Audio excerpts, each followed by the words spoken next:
I challenge you, Robles, kung saan mo kinuha yung 30 milyones mo dahil wala ka namang pera nung kapanahunan.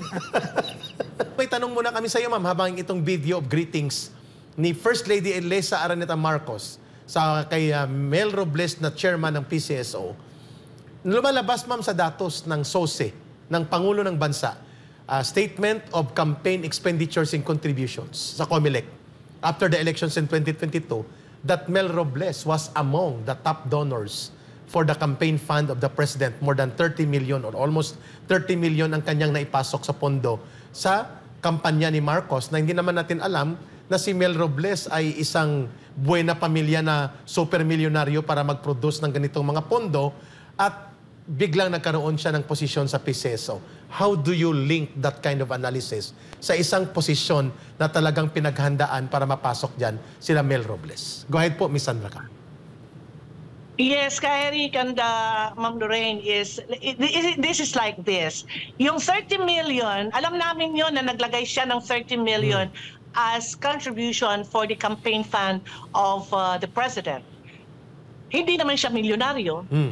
Yes. Naalala niyo po, kaya yan tinanggal doon sa ng panahon ni GMA, not Duterte, nagkamali ako nung una. LRT? GMA, dahil, doon sa LRTA, dahil sa korupsyon. Yan, may nakausap ako na maraming STL operators.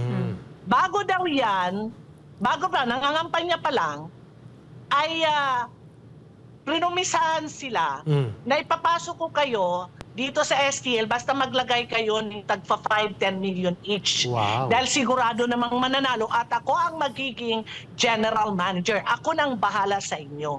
So yung 30 million na yun, hindi galing sa pocket niya. Oh. I challenge you, Robles, kung saan mo kinuha yung 30 milyones mo dahil wala ka namang pera nung kapanahunan.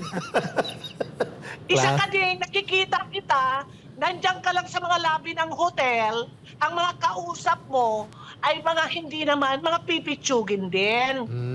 Lalo nung natanggal ka sa posisyon mo una. Yung paglagay mo dyan sa'yo, dahil corrupt ka nga, you're a corrupt official, ginamit yan ng amo mong babae para ka mangulikta. Kaya alam nyo na mananalo talaga ang inyong presidente. Kaya ka nangulekta sa mga upcoming STL operators na hanggang ngayon marami kang pinagkunan ng 50 milyones, 100 milyones na hindi mo napaupo.